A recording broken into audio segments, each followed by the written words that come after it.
Hey, it's Hunt. You found Hunt on Saints. We're talking black and gold football. Do us a favor. Hit the like button, share your comments below, and hit that subscription button so you can get all of our content. Enjoy. You are who you are, whether you're in year 1 or year 12, year 19, right? You are who you are. And so it's just important to be who you are and, show up and, understand that a lot of these young guys are kind of looking to you, trying to find their way. So, it's important to kind of show up and be the same guy, every day. I think you know that voice by now. Tyrann Mathieu, former LSU Tiger, now a member of the New Orleans Saints, going into year 3 with the black and gold. I've been interested in reading some of the thoughts on Tyrann's play this past season, because to me, when I watched Tyrann, I felt like I was watching a guy who was a step, a half, and a step slower than the guy I knew a long time ago. And when you read about Tyrann and the way that he played this past year, there's still thought that he had a really good year. He was on the top 100 players in the NFL list, which shocked me personally. And most believe that there's still good football in Tyrann Mathieu. And I never sit here and claim to be a talent evaluator or scout. I don't claim to be an inspiring NFL front office personnel member. I watch the games like all of you do. And I will suggest that watching safeties play, it's a little easier to handicap their play than it is, a right guard who's caught up in the scrum. Usually out in the open, you can kind of see what's supposed to happen and then the result of the actual play. And yes, a safety's mishap may look a lot worse than, a fullback missing his block.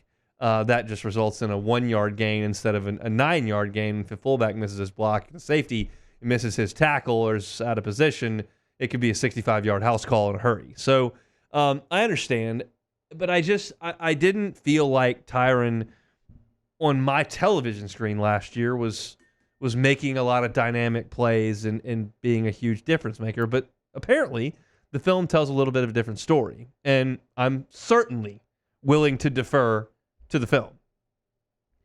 Tyrann comes back, and now you have no Marcus May, and you bring along Jordan Howden. That's one of the young guys he was talking about in that bite as a guy that he's got to bring along with him and show a lot of these young guys what it means to be a pro. And Tyrann's an incredible example of that. And that part of it, I'm thrilled about, because I was sitting in the football ops building when Les Miles walked out in August of 2012 and said that Tyrann Mathieu was no longer a member of the football team. I was sitting in the press conference, and I remember that day like it was yesterday, because we got called in for a press conference and I did not know what it was about. I'm sure somebody in the room had an idea, but I did not know why we were being called in. I was a young reporter in my 3rd year, on the beat, and Tyrann Mathieu was the biggest rock star in college football at that point. He was doing things that nobody else had done. I still, to this day, we've been watching college football 13 years since Tyrann left, have never seen anyone play the way that he did. I've seen plenty of great safety and cornerback and nickel play. I've seen a lot of great punt returners. I've never seen a player just go take the football, ever. He caused a sound in the press box at West Virginia and in Tiger Stadium against Kentucky that I haven't heard since, with just a gasp at what was going on. It was the play right before halftime against West Virginia where he came off the edge and batted the ball away and tipped it and ran it down to the 1-yard line. And then against Kentucky, he came off the edge and strip sacked the quarterback, picked it up, and ran it in for a touchdown. And the press box is a pretty quiet place, generally speaking. There's not any reaction, not any clapping or yelling. And to hear the collective gasp of the entire press corps assembled there, that doesn't happen very often. And it happened multiple times for him in that 2011 season. And when he got kicked off the team, I'm sitting there going, that's a guy that is never going to realize any potential. He's kind of undersized, and I don't know if anybody in the NFL is going to necessarily want him. He's not really known for his coverage ability, and I just don't think you can go play in the NFL and take the ball away all the time like he did against Arkansas and Georgia.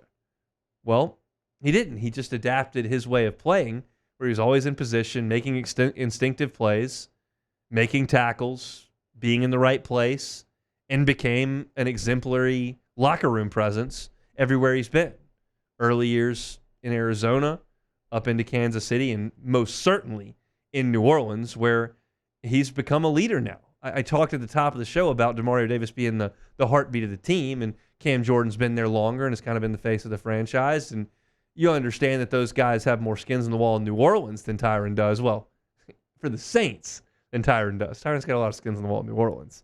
But as far as leadership goes, I don't know that you would look at anybody that's significantly better than Tyrann Mathieu. And for him to have changed his life in that way, from a young guy who didn't want to follow the rules and got kicked out of the best opportunity he had ever been afforded, it's a very, very cool story. And so I'm hopeful that you see great football out of Tyrann this coming season.